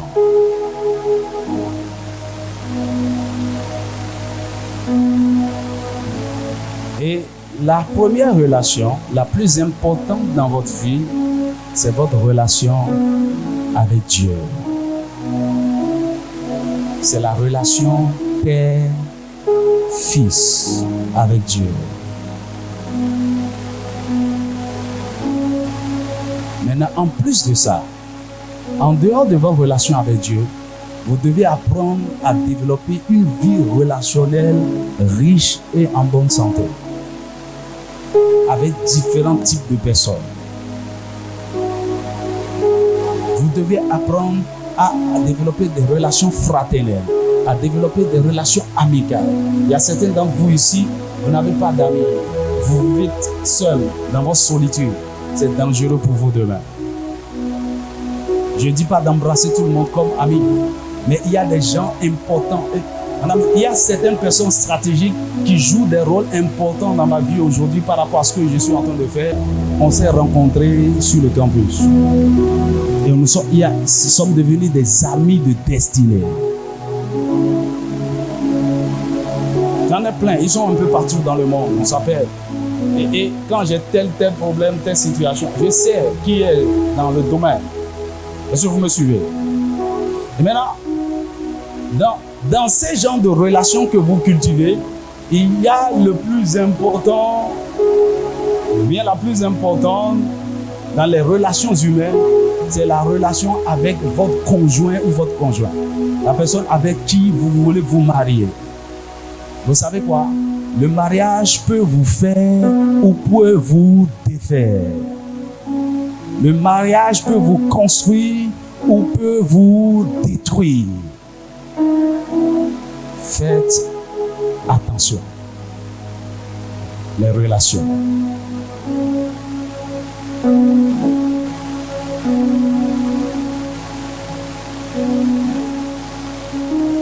Et donc, dans votre parcours, vous avez besoin de différents types de relations à différentes échelles pour réussir. Vous avez besoin des amis, des partenaires d'affaires, des associés, des aides de destinée, des associés stratégiques. Et c'est à partir de maintenant, on commence par développer toutes ces relations stratégiques. Et vous devez apprendre à être expert en termes de relations pour bâtir, pour vous préparer pour de grandes choses demain. C'est pourquoi, moi, je ne méprise personne. Et ça m'a donné une grâce, par exemple. Quand je vois quelqu'un, on parle 2, 3, 5 minutes, je sais ce que tu peux m'apporter. Je sais ce qui est en toi que toi-même tu ignores. Je déteste facilement les dons, les capacités, les potentiels. Donc, tu pièces sale, les gens te ridiculisent, tu vas devenir mon ami. Non pas parce que j'ai besoin de toi, parce que je veux faire un investissement en toi pour t'amener à être une grande personne demain.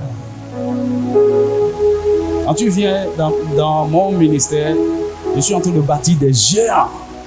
Ok? Il y a certains ici, peut-être à la fin, je vais vous les présenter.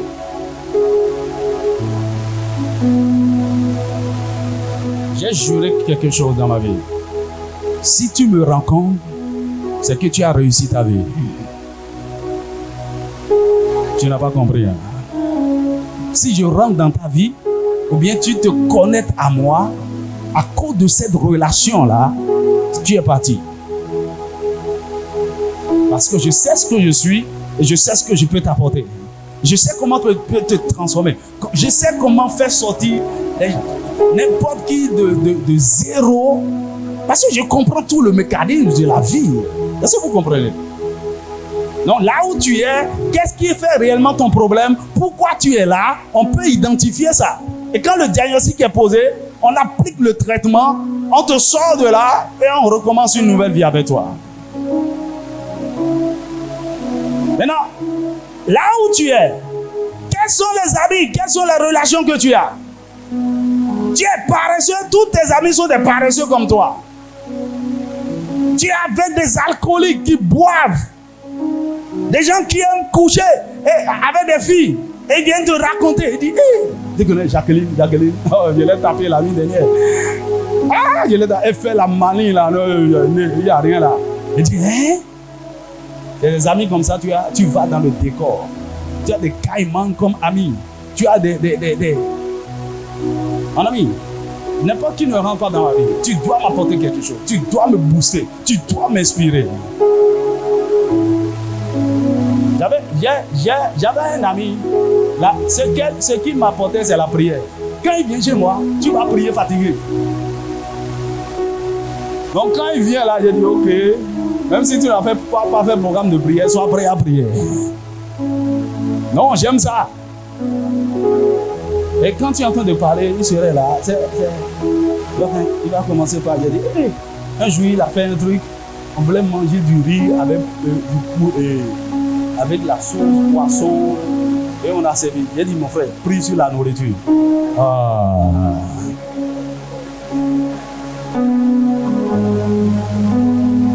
C'est comme s'il voulait délivrer le riz. chassé tous les démons des poissons. Il priait 5 minutes, 10 minutes. J'ai ouvert les yeux. Je regarde. Il continuait. Il continuait. Ah. Je suis allé m'asseoir. Il était dans une autre dimension. Il va commencer par prophétiser, par dire des choses. Finalement, je l'ai pris, je l'ai secoué. Mon frère, Dieu nous a écoutés. Au nom de Jésus. Amen. Ah, on veut manger. C'est quoi ça? Le repas était déjà froid. Demande à ton voisin qui sont tes amis.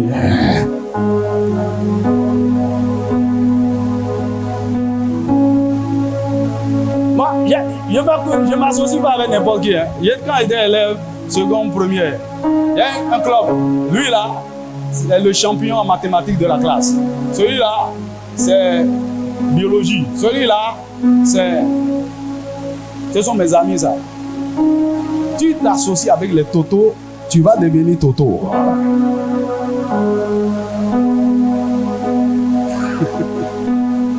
Tu t'associes avec les gens négatifs. Ils se plaignent toujours, tout le temps. La vie est dure. Vraiment, je n'ai même pas mangé hier. Il y a ceci. Tout le temps, ils ont un problème. Choisissez vos amis aujourd'hui. Moi, puisque je savais qui j'étais et là où j'allais, je ne permettais pas. Il y a même des gens, je les ai chassés de chez moi. Ils ne viennent plus jamais. Ils ne veulent plus te voir. La Bible dit les mauvaises compagnies corrompent les bonnes mœurs. Vous savez, il y a toujours quelqu'un qui vous a appris à commencer par faire un certain péché. Est-ce que tu comprends ça? Hein? Il y a des initiateurs qui vous ont conduit à commencer certaines choses un jour. De la même manière, il y a des gens qui ont introduit certaines vertus, certaines bonnes choses en vous. Et ça a commencé un jour. Vous voulez avoir une vie réussie? C'est à partir de maintenant. Du point de vue relationnel. Et la troisième fondation que vous devez poser après la fondation spirituelle, la fondation relationnelle, c'est la fondation maritale et familiale. Maritale et familiale. Ok, qui sont ceux qui ne veulent pas se marier ici?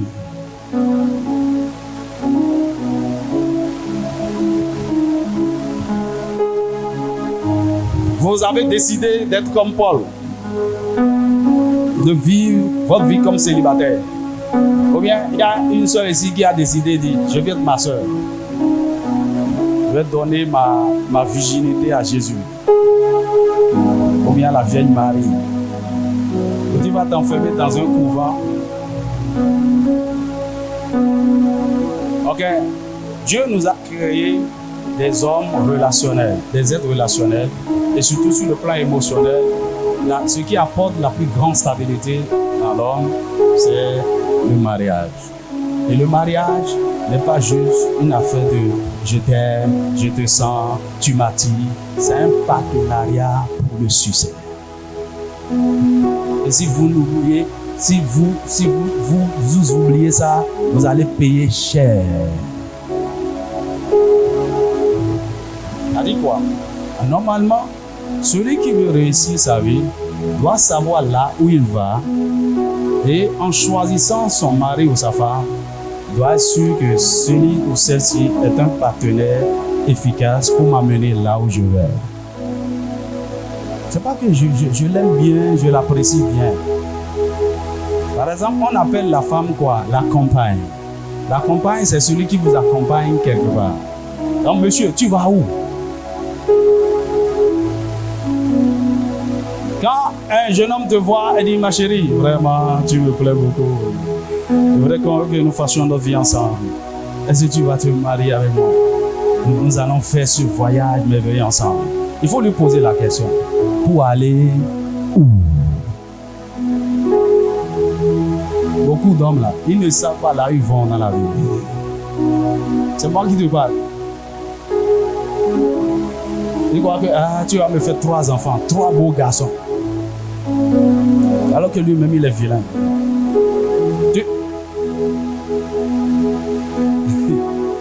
C'est sa destination, ça.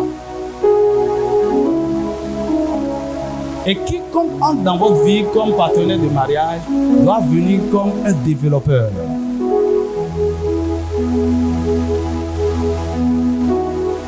C'est des choses que vous devez connaître maintenant.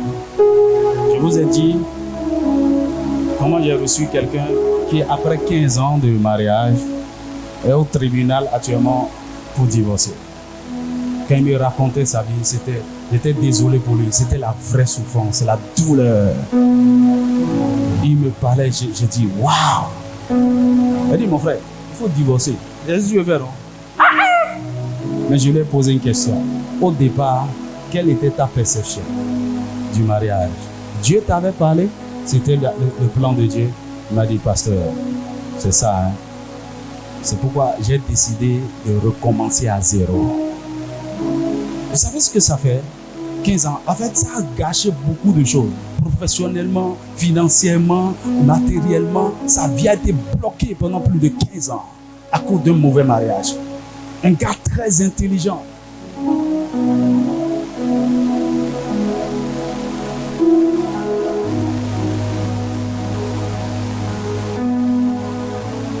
Mais vous savez quoi? Si vous avez la connaissance qu'il faut, vous pouvez bâtir cette fondation-là propre et vous aurez un mariage béni. Des enfants heureux, un mariage épanoui. Madame, c'est ce que je suis en train de vivre aujourd'hui. Parce que j'ai compris la chose et je vais faire les choses comme cela se doit. Là où tu es, qu'est-ce que tu peux dire du mariage de tes parents? Ou bien de façon générale de la vie maritale dans ta famille? Comment les gens vivent? Ce que tu vois actuellement là, c'est ce à quoi tu es destiné déjà, naturellement, par lien de sang. Maintenant, quand tu vois le chaos, le désordre, ta mère n'a pas été heureuse, ton père a vécu dans la frustration. Quand tu vois votre vie de famille, ça te déplaît. Mais qu'est-ce que tu vas faire pour vivre un autre type de mariage? Nous avons tout dans la parole de Dieu. On peut reposer une bonne fondation. Maintenant, écoutez-moi. Ce n'est pas quand vous aurez 25 ans, 30 ans, et vous avez décidé maintenant de dire, ah, j'ai déjà master, j'ai boulot, je gagne 400 000, maintenant, je vais choisir Georgette. Elle me plaisait depuis. C'est parce que je n'avais pas l'argent là que je ne voulais pas lui parler. Et c'est maintenant là que tu décides de te marier. Tu as déjà échoué. Hello! Le mariage, c'est maintenant que ça se prépare.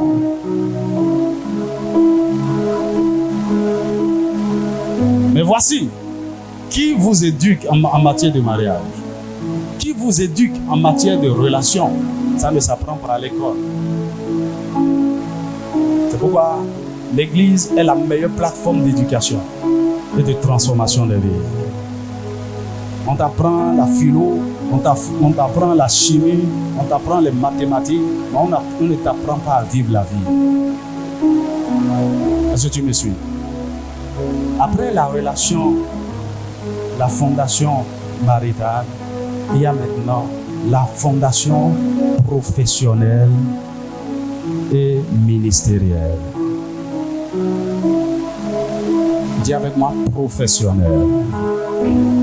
Vous savez, quand on parle de succès, c'est là où beaucoup de gens font un peu d'effort pour se préparer sur le plan professionnel. Ok? Par exemple, vous êtes en train de faire différentes études à l'université. Vous êtes en train de vous préparer pour une vie professionnelle. Même si ce n'est pas forcément ce que vous devrez faire. Ça va vous apporter certaines compétences, certaines capacités, ok, pour être professionnel demain. Mais le problème sous nos cieux, surtout selon notre système éducatif, on ne prépare pas la plupart des professionnels à être professionnels. Ou les gens sont même dans les écoles professionnelles, mais il n'y a rien de professionnel dans leur formation. Est-ce que vous me suivez?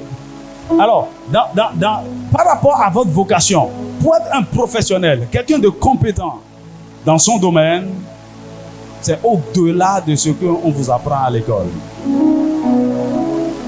Et dans ce domaine-là, vous devez bâtir aussi une bonne fondation. Si vous voulez avoir une bonne carrière demain, une bonne vocation demain, et ajouter à ça, j'ai ajouté la vie ministérielle. C'est-à-dire, en dehors de votre vocation, du point de vue social, qu'est-ce que Dieu attend de vous en tant que ministre, ambassadeur de son royaume? Ok? Moi, j'ai certaines responsabilités en faveur, par rapport à ma nation, à cause de ce que Dieu veut de moi depuis le ciel. Et c'est ça mon ministère. Et là, cela vous oblige à découvrir le plan de Dieu pour votre vie. Et après avoir découvert cela, on dit, ok, si c'est ce à quoi Dieu m'a appelé. Par exemple, j'ai compris que Dieu veut que je sois un enseignant de sa parole. En 2012, il m'a dit, je veux que tu sois un leader, un pasteur pluridisciplinaire. Parce que je vais conduire toutes sortes de gens de différentes couches de la société vers toi et tu vas les équiper. Donc, j'ai dit, donc j'ai besoin d'une connaissance approfondie de la parole. C'est à partir de là, elle dit non, je retourne à l'université pour étudier la théologie. Pas faire école pastorale que les gens font. J'ai étudié la théologie. Toute la Bible. Pendant 6 ans. J'ai fait l'université. De pas école pastorale, les gens font avec CEP, BPC. Tu entres avec niveau bac, niveau licence. Et quand j'ai fini, j'ai dit, ok, j'ai besoin des compétences en leadership, en management, des organisations. Je vais étudier. Pourquoi je fais ça? Je suis en train de poser la fondation pour ce que je sais que Dieu veut que je fasse demain. Donc tout ce que je fais est intentionnel. Est-ce que quelqu'un me suit?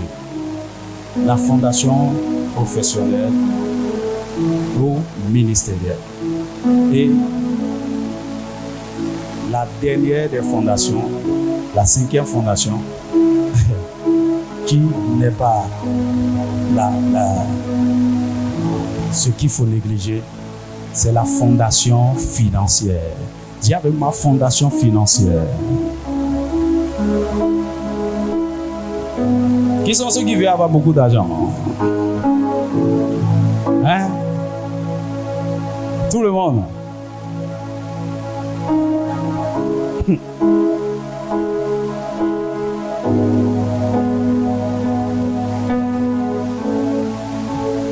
Mon ami, c'est normal.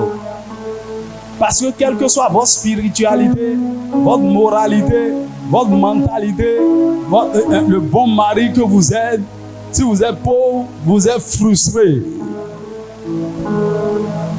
Est-ce que tu me suis? Il y a même un type de pauvreté, quand ça vous atteint, vous ne pouvez pas prier.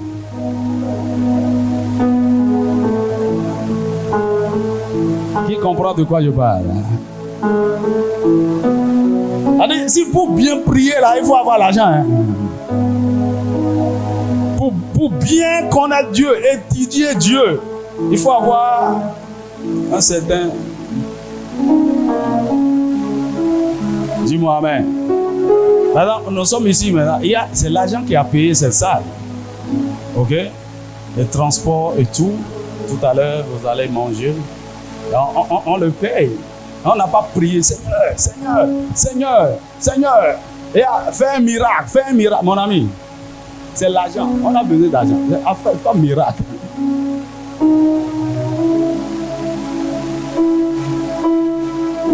Bien tout à l'heure, on va dire, on va multiplier 5 pains et 2 poissons. Ça a sa place.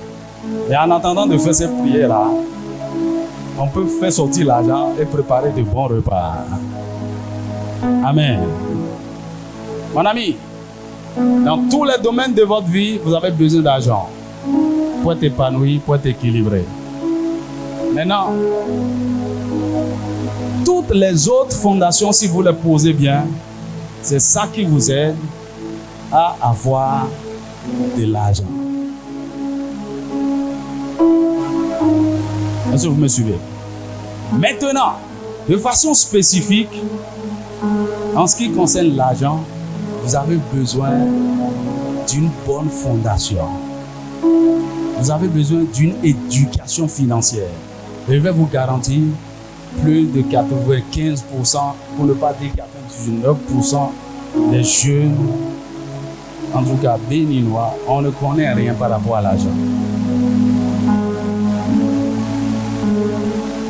On aime l'argent, on a appris parfois à chercher, mais les lois qui génèrent le monde de la prospérité, on les ignore.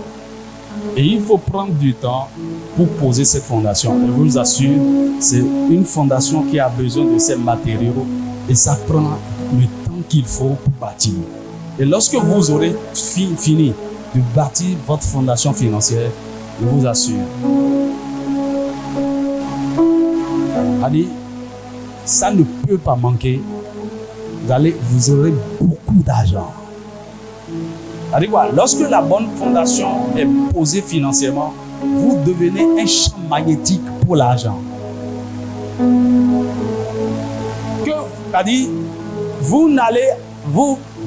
À un moment donné, vous n'avez pas besoin d'argent, mais l'argent va vous poursuivre. Parce que vous avez posé la bonne fondation. Mais de l'autre côté, il y a aussi la mauvaise fondation financière que vous pouvez avoir et les bonnes choses vont s'éloigner de vous. Et donc, mon ami, pour réussir sa vie, c'est de façon intentionnelle. Et toutes ces fondations que je viens de te citer ont ces matériaux de construction. Et il faut les connaître, il faut les avoir et les utiliser et construire de la manière, allez, comme cela se doit. Est-ce que vous savez, vous pouvez avoir les bons matériaux et construire n'importe quoi. Parce que vous n'avez pas suivi les plans et les règles.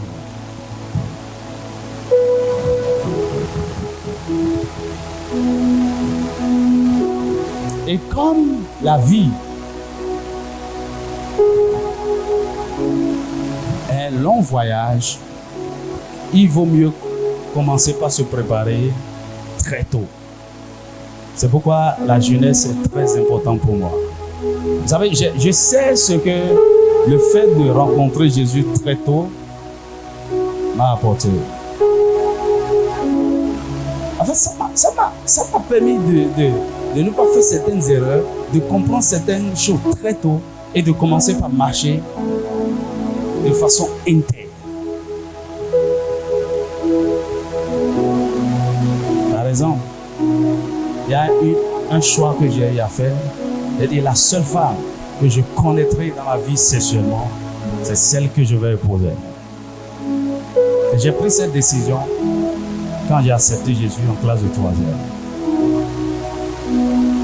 Souvenez-vous, je vous ai dit, en ce temps-là, c'est là que je lisais plein de choses sur le mariage. Et j'ai compris que l'une des choses qui a fait la fondation du mariage, ce sont les aventures sexuelles précoces que les gens ont avant de rentrer vraiment dans... Je vais me garder pur, je vais me préserver. Et la grâce de Dieu m'a aidé à rentrer dans le mariage vierge. Et ça, c'est des choix que vous faites. Vous savez, j'ai fait la médecine, le sexe, là, c'est... La plupart des médecins, des voyous. Mais c'est ça, non? On a accès à la nudité des gens. C'est des choses qui ne disent rien. Ok? Et dans toutes ces choses, Dieu m'a accordé la grâce de me préserver. Amen. Mes amis, je suis venu vous présenter le plus grand secret de succès dans la vie. C'est faire ces deux choix. Choisir la vie et choisir de bâtir les fondations qu'il faut maintenant. Comment faut-il bâtir les fondations? Combien de temps ça prend? C'est quelque chose de très complexe. Et nous sommes en train de mettre en place une académie pour la jeunesse qui sera fonctionnelle par la grâce de Dieu à partir de l'année prochaine. Ce sera essentiellement des formations en ligne pour permettre aux jeunes un peu partout de se connecter. On va leur accorder les rudiments qu'il faut pour bâtir ces différentes fondations-là dans tous les domaines. Amen. Parce que je crois que j'ai un mandat par rapport à la jeunesse africaine. Le Seigneur m'a fait grâce et beaucoup de gens doivent jouir de cette grâce. C'est pourquoi nous sommes venus à s'acquitter vers vous. Et je sais qu'ici, il y a des étudiants, vous n'êtes pas tous de s'acquitter. Vous êtes venus de différents endroits. Vous allez devenir des messagers de cette bonne nouvelle dans vos familles, dans vos communautés. Amen. Je voudrais finir, avant de vous laisser la parole pour poser des questions, à aider certains d'entre vous ici à faire déjà ce matin le premier choix. Qui sont ceux qui veulent choisir la vie?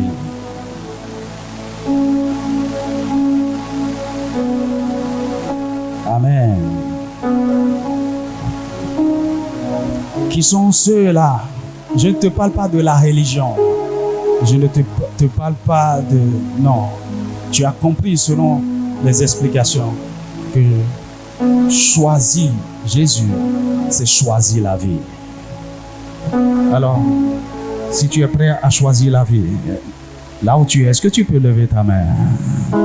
Reste assis là où tu es, lève ta main. Et dis, aujourd'hui, j'ai choisi la vie. Choisis la vie. Et choisis Jésus. Si tu es vraiment décidé dans ce choix, est-ce que tu peux te tenir debout là où tu es?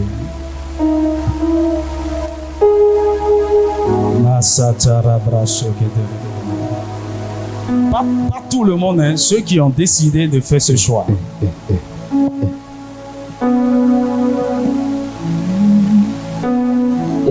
Alléluia. Si votre choix est sincère, ceci serait le plus beau jour de votre vie, où Dieu va commencer un nouveau voyage avec vous. C'est un choix, c'est un engagement. C'est choisir de passer de la mort à la vie. Et si tu es sincère, quelque chose d'extraordinaire sera déclenché en toi dans les quelques minutes là. Et ta vie ne sera plus jamais la même.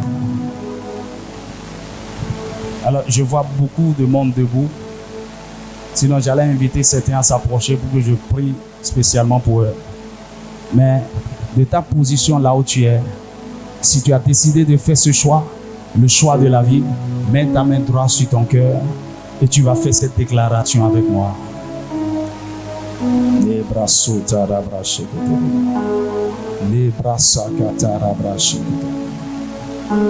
Tu vas déclarer après moi du plus profond de ton cœur. Déclare-le. Seigneur Jésus, dis-le avec conviction et passion. Seigneur Jésus, je te dis merci pour ce jour, pour cette opportunité que tu m'as accordée de venir à cette conférence. Tu m'as ouvert les yeux. Tu m'as montré les secrets d'une vie réussie. Et j'ai compris que le premier pas, c'est de choisir la vie. Aujourd'hui, de tout mon cœur, avec sagesse, en toute responsabilité, par ma compréhension, je déclare aujourd'hui, j'ai choisi la vie. J'ai choisi Jésus. J'accepte Jésus comme mon sauveur, comme mon Seigneur. À partir de ce jour, je déclare, je ne suis plus la même personne. À partir de ce jour, je soumets ma vie, ma volonté à la Seigneurie de Jésus. À partir de ce jour, mes erreurs, mes péchés, mes faiblesses du passé sont passés, effacés, nettoyés, purifiés par le sang de Jésus. À partir de ce jour, je deviens enfant de Dieu. Je suis une nouvelle création. Je suis le temple du Saint-Esprit. La vie de Dieu coule désormais en moi. À partir de ce jour, je sors des morts. Je suis passé de la mort à la vie.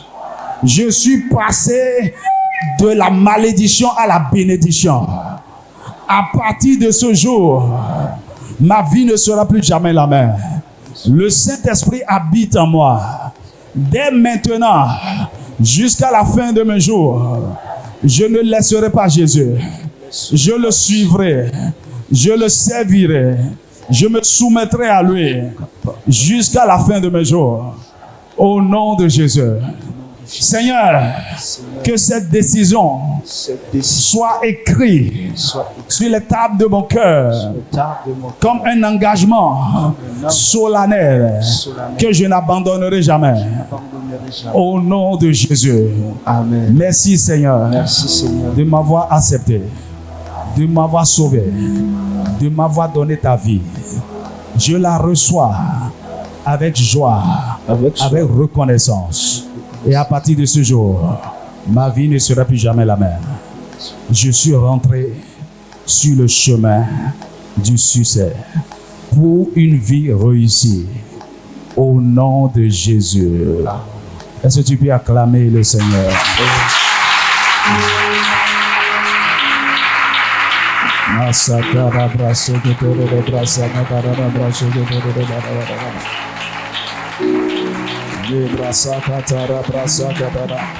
Comment on fait le encore bien?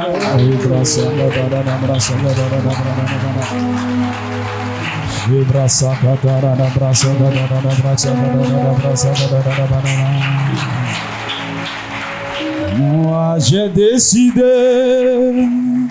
de suivre Jésus. Moi j'ai décidé de suivre Jésus. Moi j'ai décidé de suivre Jésus. Point de retour, point de retour. Moi j'ai décidé de suivre Jésus. Moi j'ai décidé de suivre Jésus. Oh oh, moi j'ai décidé de suivre Jésus. Point de retour, point de retour. I have decided to follow Jesus. I have decided to follow Jesus. I have decided to follow Jesus. No turning back, no turning back. Que le ciel mette un cachet sur cette décision que tu dois prendre. Que ce soit un engagement solennel dans le nom de Jésus. Maintenant, je prie pour toi. Toutes les anciennes mauvaises fondations sur lesquels ta vie a été bâtie. Je prie par la puissance du Saint-Esprit que toute mauvaise ancienne fondation soit renversée. Soit renversée. Soit renversée. Dans le nom de Jésus. À partir de ce jour, tu reçois la grâce et la capacité de commencer par bâtir de bonnes fondations spirituelles, de bonnes fondations relationnelles, de bonnes fondations maritales, de bonnes fondations professionnelles et ministérielles, de bonnes fondations financières dans le nom de Jésus. À partir de ce jour, le Seigneur t'accorde la grâce de faire la différence. Ta vie ne sera plus vécue dans le désordre, dans les distractions, dans les tâtonnements. À partir d'aujourd'hui, tu reçois la grâce et la capacité du Saint-Esprit. Il te conduira, il te dirigera. Et tout ce dont tu as besoin, le temps et les ressources pour bâtir la bonne fondation, il te conduira. Et je prie pour toi. Beaucoup d'entre vous, vous avez déjà perdu beaucoup de temps. Mais vous êtes encore très jeune, vous avez du temps pour racheter le temps. Je décrète et je déclare que les temps perdus soient rachetés. Amen. Que les temps perdus soient restaurés. Dans le nom puissant de Jésus. À partir de ce jour, votre vie va commencer par faire la différence partout. Pour la gloire de Dieu. Pour la gloire de Dieu. Vous êtes la solution des défis, des problèmes de l'Afrique. Vous êtes la solution de l'Afrique. Vous êtes l'espoir de l'humanité. Vous n'allez pas décevoir votre génération. Dans le nom de Jésus. Aujourd'hui, le Saint-Esprit est en train de recruter des champions, des leaders, des agents de transformation en ce lieu. Cette semence qu'il a semée dans votre cœur aujourd'hui portera beaucoup de fruits. Et votre vie ne sera plus jamais la même. Je prie pour vous, quiconque est sous n'importe quelle malédiction avant de venir ici, par le nom de Jésus et par le sang de Jésus, cette malédiction est brisée maintenant. Quiconque est affligé par n'importe quelle maladie, j'ordonne à cette maladie de quitter ton corps. Quiconque a des défis, a des problèmes académiques dans ses études, que la main de Dieu te visite au nom de Jésus. Quiconque a des problèmes au niveau de sa famille, que la grâce de Dieu entre dans cette maison au nom de Jésus. Quiconque a des problèmes financiers, que Jéhovah Jireh vous visite au nom de Jésus. Le Seigneur prendra soin de vous. Il conduira vos vies et vous serez une référence, des sources d'inspiration pour des multitudes demain, dans le nom de Jésus. Et je le décrète et je déclare, quiconque entend le son de ma voix, parce que tu es venu ici, ou tu vas suivre ce programme après, je décrète et je déclare, ta vie sera un exemple d'une vie réussie. Un modèle de succès, un modèle dont on peut s'inspirer. Dans le nom de Jésus, qu'il en soit ainsi. Au nom de Jésus, nous avons prié. Amen. Acclame encore Jésus, le roi des rois.